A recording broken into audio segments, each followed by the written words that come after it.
Chers auditeurs, aujourd'hui, je vous retrouve pour un nouvel épisode. On va découvrir que le big data et les solutions basées sur l'intelligence artificielle ne sont pas du tout réservées aux grandes entreprises disposant d'une armée de techos prêts à en découdre, mais bien à la portée de tous les business.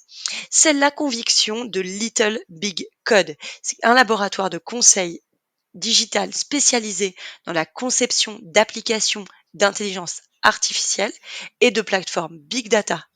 Né en 2015, Little Big Code souhaite démocratiser l'usage de cette technologie en construisant avec ses clients des solutions pour valoriser leurs données et la rendre exploitable à grande échelle dans des modèles orientés aide à la décision et automatisation. Pour nous en parler, j'accueille son CEO, Charles Armatafé, que j'ai eu le plaisir de rencontrer à Deauville pendant les Républiques Data il y a quelques semaines. Charles, bonjour et bienvenue au micro de l'Arabe numérique. Et Gloriana, merci de m'accueillir. Alors, du coup, on entend IA, on entend Big Data, on entend automatisation, elle a des décisions. Tu peux nous vulgariser ça en nous expliquant ce que vous faites, comme si j'avais 5 ans ou 90 au choix. Ouais, alors c'est un super exercice et comme je te disais en off, j'ai eu la lourde mission d'expliquer à ma grand-mère qui a bientôt 90 ans quel était notre job. Donc c'était pas facile. Je vais reprendre l'explication. En fait, je vais expliquer parce que je me posais la question sur l'IA, est-ce que c'était pas dangereux et autres, voilà, si les machines allaient pas prendre le pouvoir sur les hommes. Et j'ai essayé de lui expliquer très simplement. Je lui ai dit en réalité, voilà, notre objectif dans un premier temps, c'est un petit peu comme un enfant à qui on apprend des choses. C'est dans un premier temps, on va essayer de lui apporter une mémoire. Donc c'est ce qu'on fait avec la conception de data platform. Donc on agrège de la donnée dans les data platforms, de la donnée qui va être labellisée. Donc je prenais un exemple très simple sur des photos où on voit des personnes qui sont en vélo dessus. On va labelliser les photos en disant bah ça c'est un vélo, ça c'est pas un vélo, ça c'est un vélo, ça c'est une moto, etc., etc. C'est ce qu'on peut faire également avec un enfant. Et on va ensuite développer des modèles qui vont être en capacité de reconnaître la situation pour qu'en fonction d'images similaires, le modèle puisse être en capacité de restituer l'information.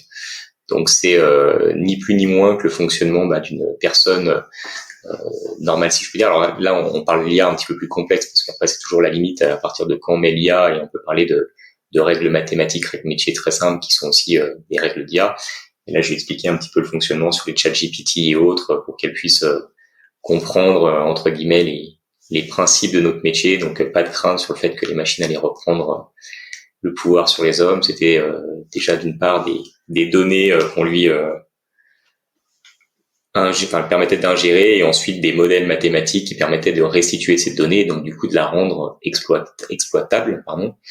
Et je lui donnais un cas d'usage très simple qu'on avait pu faire pour un laboratoire pharma sur la détection de typologie de cancer basée sur de l'analyse d'images, où en gros, voilà, on analyse un certain nombre d'images qui ont été labellisées par type de cellules cancéreuses, type de tumeur.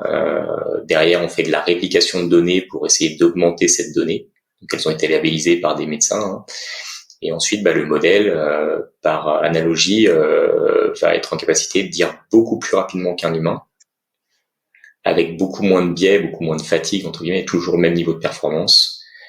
Quel type de cancer on a quand on regarde telle image avec telle tumeur, par exemple.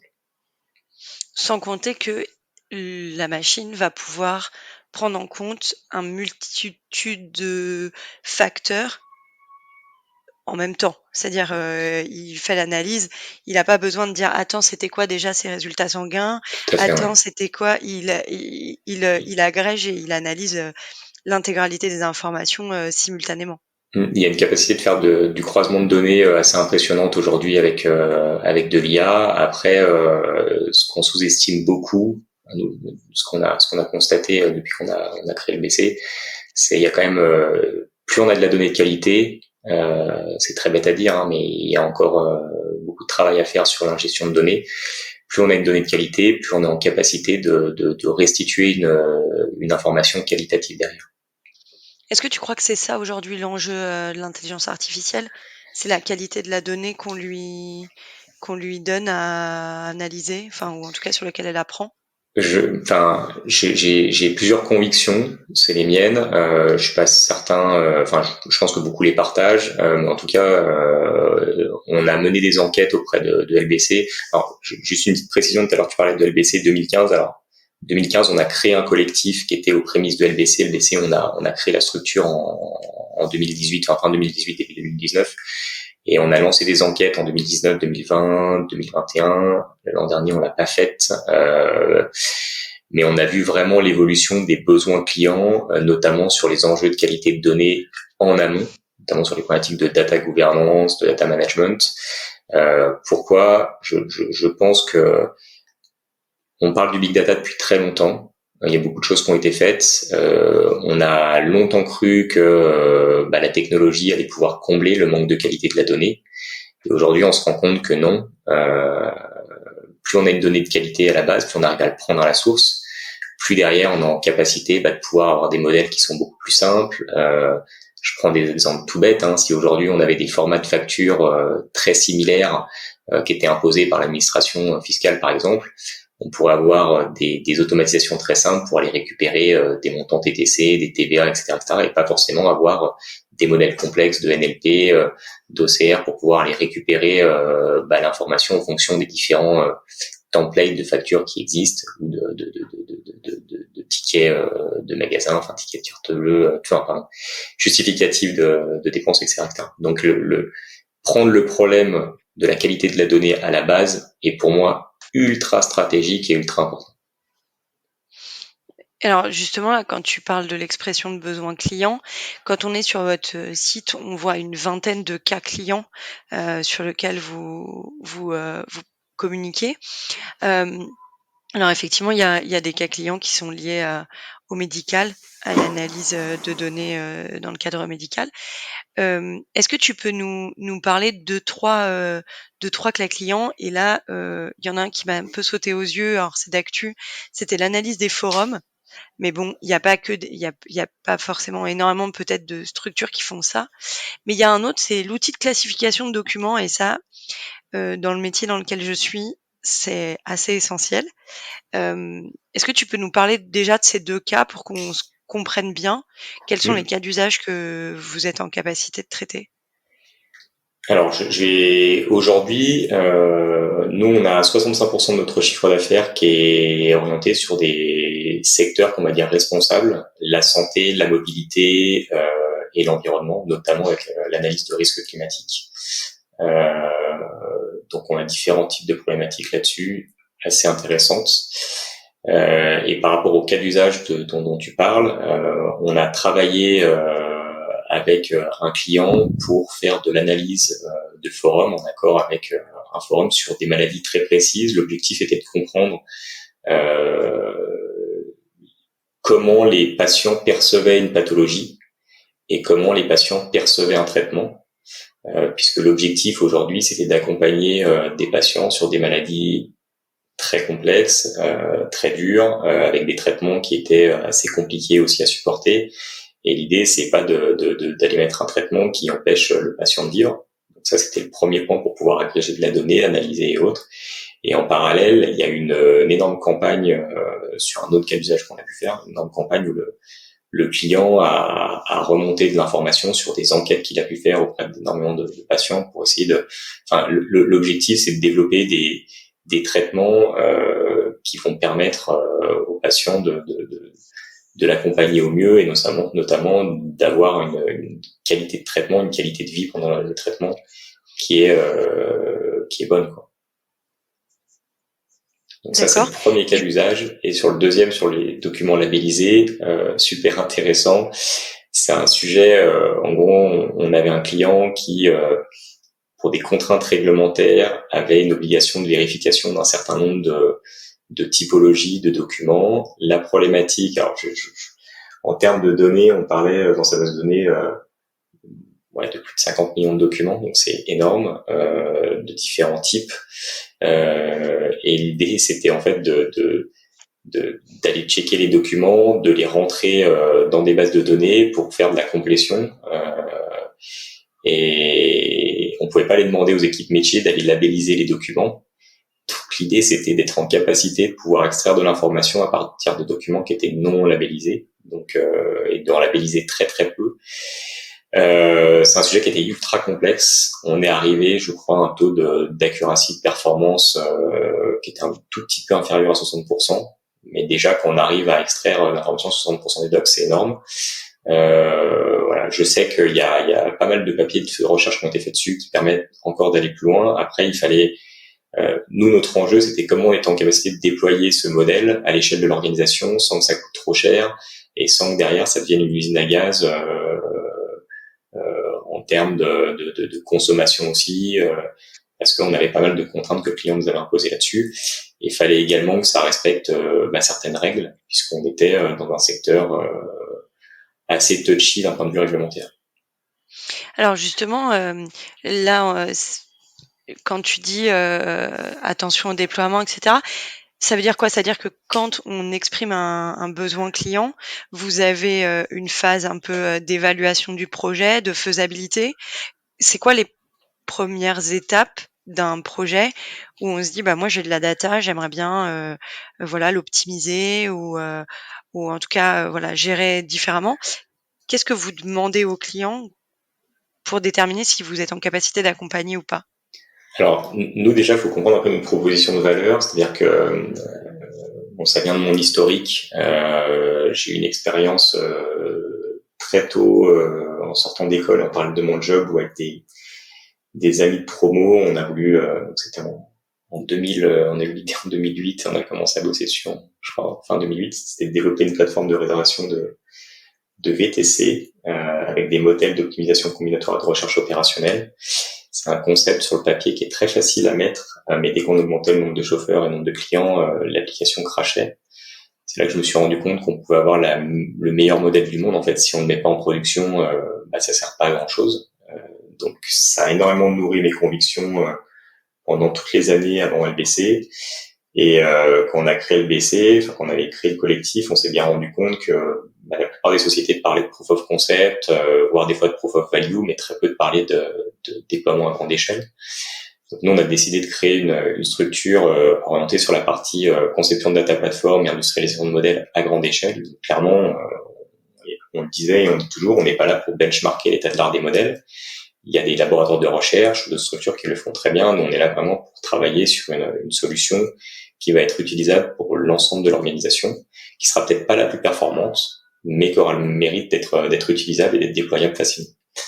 Ça, c'est le premier point. Et ensuite, quand on accompagne les clients, donc on est un cabinet de conseil, mais on se dénomme laboratoire de conseil digital parce que on a un lab en interne, on développe des solutions, on capitalise énormément sur ce qu'on fait. Donc en fait, à chaque projet client, on va itérer pour essayer d'en retirer de la matière et d'éviter de refaire les mêmes erreurs et surtout de raccourcir les temps de développement sur les prochains projets et puis surtout de le faire en meilleure qualité. Et du coup, quand on intervient chez les clients, soit on peut être en mode conseil classique où le client nous sollicite pour avoir des ressources spécialisées sur telle et telle problématique. Donc là, je dirais comme une société de conseil plus basique.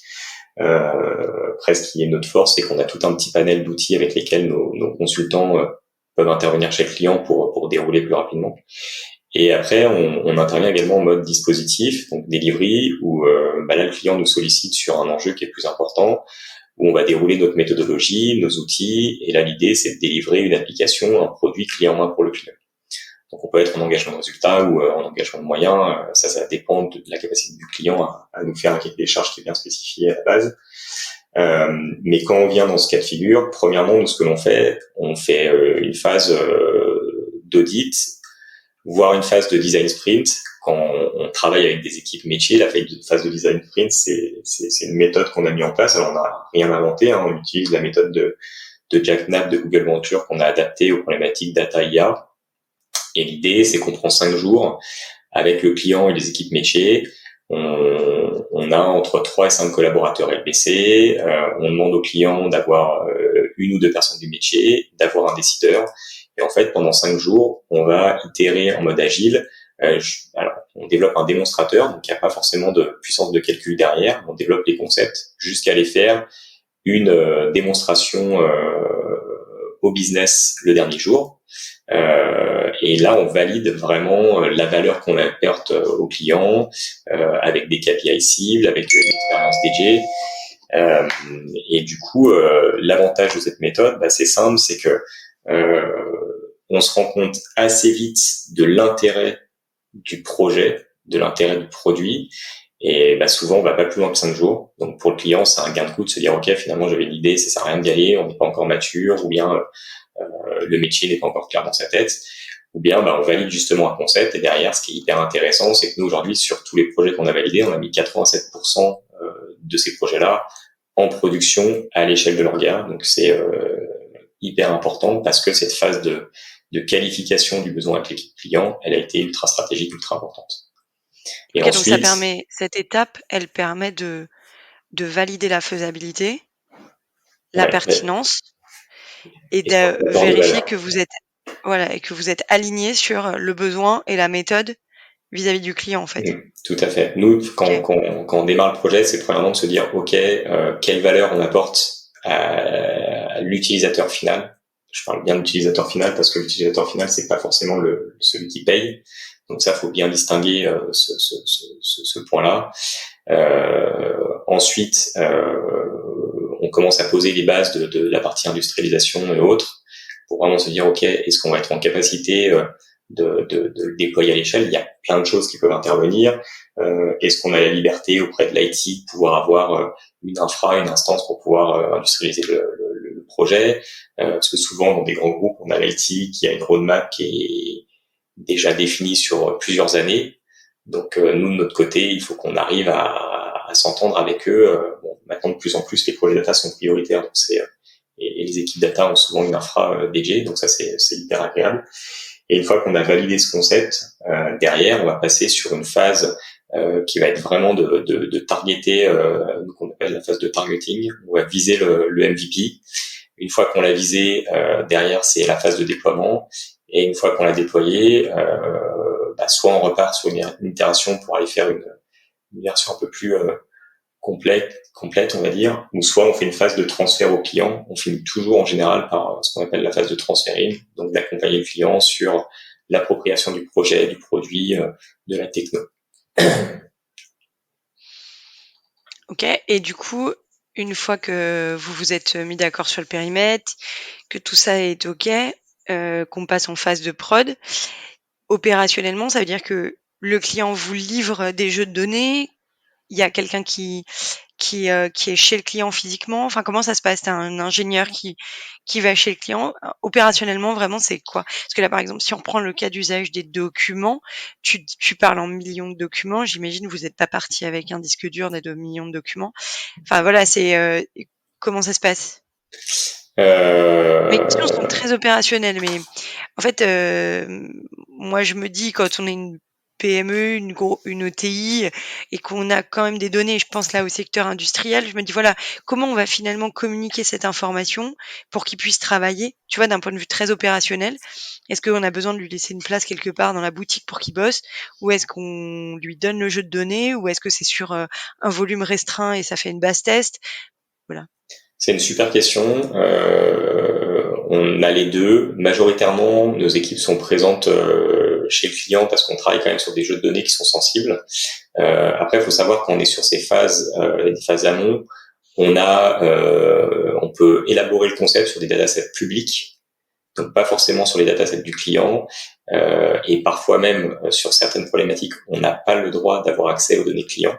Il faut savoir. Donc on a d'ailleurs eu des sujets là où on discute avec des sociétés qui sont spécialisées sur la partie chiffrement, puisqu'il faut qu'on soit en capacité de pouvoir travailler avec une donnée qui est anonymisée, etc., etc. Donc il y a pas mal de challenges par rapport à ces sujets.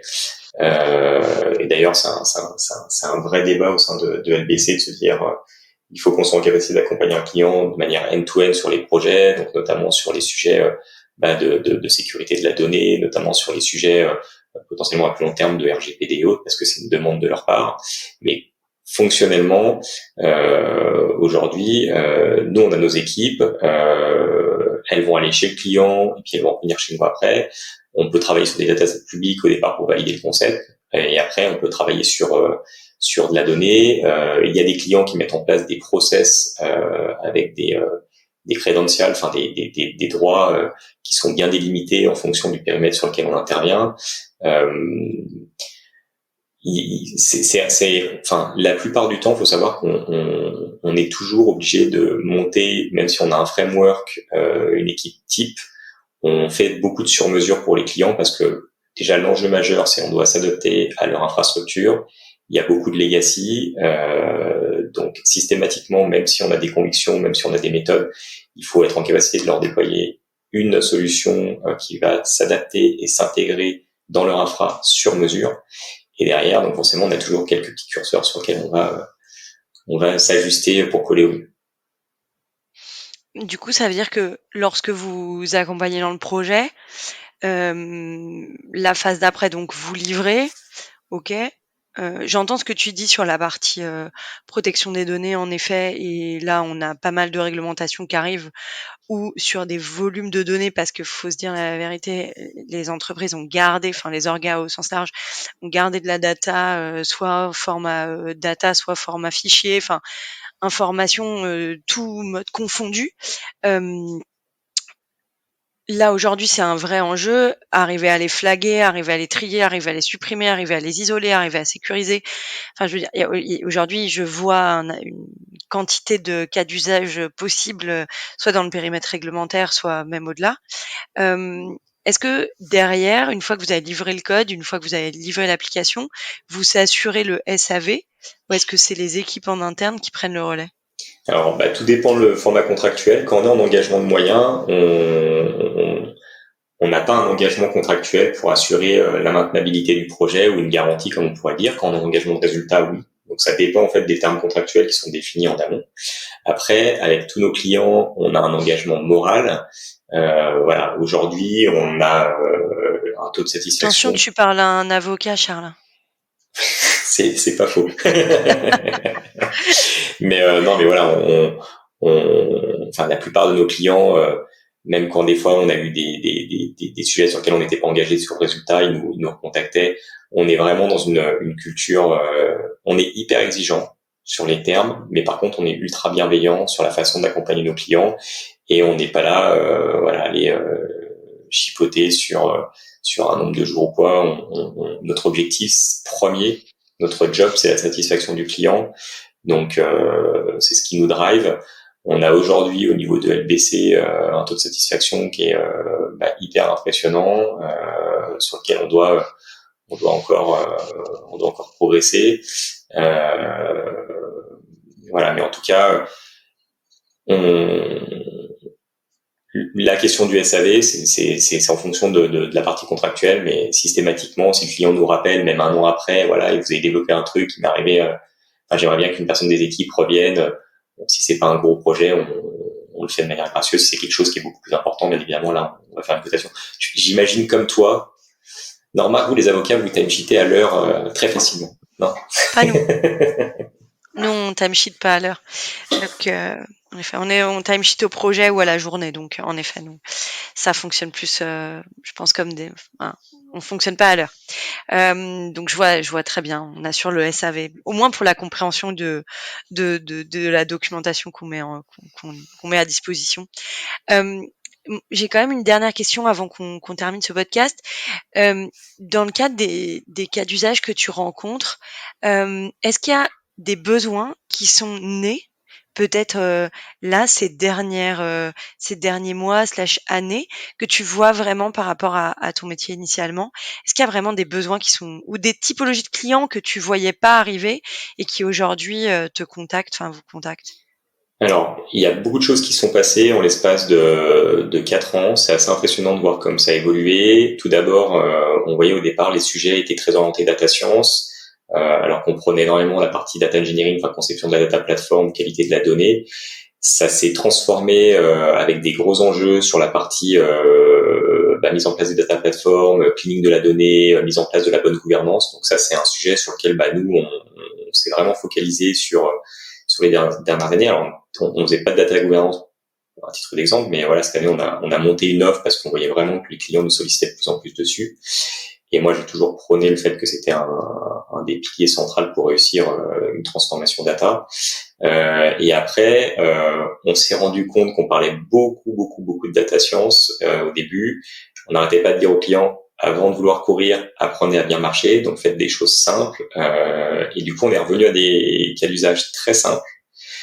Pour vraiment montrer qu'il y avait des quick wins, montrer que on apportait des insights au métier. C'est très basique, mais il y a des sociétés encore aujourd'hui qui n'ont pas des KPI en temps réel sur des problématiques financières ou sur des problématiques industrielles. Donc c'est déjà là-dessus où il faut prendre le sujet. Et bien évidemment là avec l'avènement de ChatGPT depuis novembre 2022, on voit un véritable boom. On a beaucoup de clients parce que j'imagine qu'il y a des CEO de grands groupes qui ont vu l'évolution qu'on peut repasser à côté, donc qui bousculent énormément et qui mettent la pression aux équipes en disant voilà, il faut absolument qu'on fasse notre truc et autres. Donc il y a beaucoup de choses qui se créent, les métiers évoluent beaucoup, et là on a pas mal de cas d'usage sur de l'ultra personnalisation dans le domaine du marketing, sur comment on peut travailler sur notre IA générative, que ça soit sur de la création de contenu, que ce soit sur de la création d'images, sur de la création de texte. Nous, personnellement, en interne, on travaille sur des sujets qui sont orientés pour la personnalisation sur un sujet qui est lié à l'automatisation des process de recrutement, qui est un sujet phare chez nous, qui nous tient énormément à cœur parce qu'on est dans la guerre des talents. Et on travaille sur des sujets d'ultra personnalisation de messages, mais bien au-delà. Et c'est des sujets qui sont passionnants, où dès qu'on tire la pelote de laine, on voit qu'il y a des cas d'usage multiples qui peuvent derrière en découler.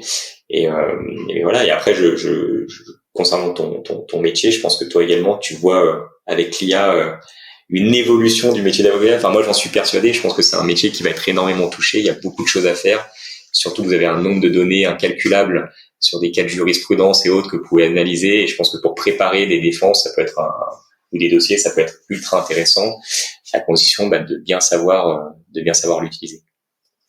Alors oui, j'en vois plein des cas d'usage dans mon périmètre.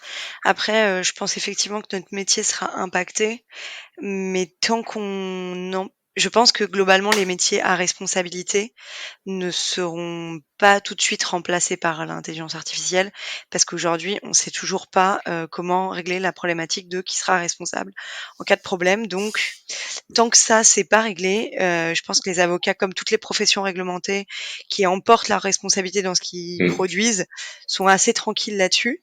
On arrive à la fin du podcast. À quoi tu as envie de dire non aujourd'hui? Alors, je veux juste rebondir sur ce que tu dis. Moi, je suis convaincu que l'IA, quand tu es une personne de toute façon qui est douée, l'IA va augmenter l'humain, ne va pas le remplacer. Donc, je pense que ça va niveler certains niveaux et ça va permettre à d'autres d'aller encore plus loin. Et je pense que la vraie qualité qu'on doit développer dans les années à venir, c'est l'intelligence émotionnelle, parce que c'est là-dessus que l'humain va se différencier. Et écoute, je suis tellement d'accord. J'ai pas forcément. Tu voulais réagir sur le sujet? Non, je suis d'accord.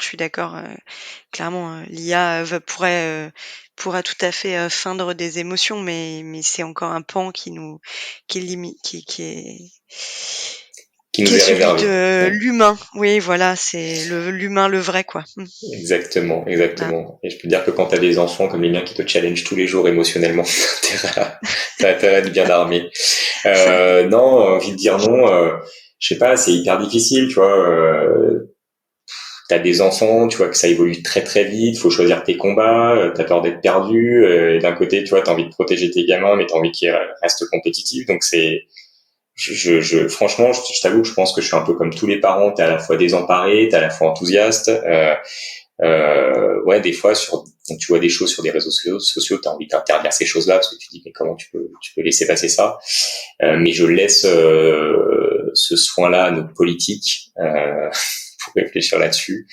Et derrière, non, je sais pas s'il faut interdire, s'il faut réguler. Je pense qu'effectivement, il faut mettre de la régulation sur les sujets de l'IA pour éviter qu'on ait des biais, pour éviter que ça soit mal utilisé. Ça, c'est impératif de mon point de vue. Maintenant, la complexité du sujet, c'est comment tu fais en sorte, parce que là on parle de l'Europe qui veut le réglementer, de rester compétitif, puisqu'il y a des pays derrière comme la Chine ou les US qui vont pas réglementer. Donc en fait la problématique c'est qu'on veut faire des géants de la tech en Europe, mais si on met trop de réglementation, on va tuer la poule dans l'œuf. Donc c'est un sujet qui est complexe. Et à quoi tu as envie de dire oui pour finir sur un point positif? J'ai envie de dire oui à la full automatisation sur les tâches qui n'ont pas de valeur, où là typiquement l'IA peut t'apporter. Clairement, je rêverais Fort de d'avoir vie. un assistant en IA où tu lui dis Moi aussi, moi réserve-moi aussi. réserve-moi mon créneau chez le coiffeur, tu vois, des trucs comme ça Eh ben et, écoute, moi et je te voilà où propose tu qu'on puisses. essaie de le développer avec Little Bit Code, tu vois. Bah écoute, Je rêvais d'un on est vrai, déjà sur d'un certains vrai sujets. petit Jarvis.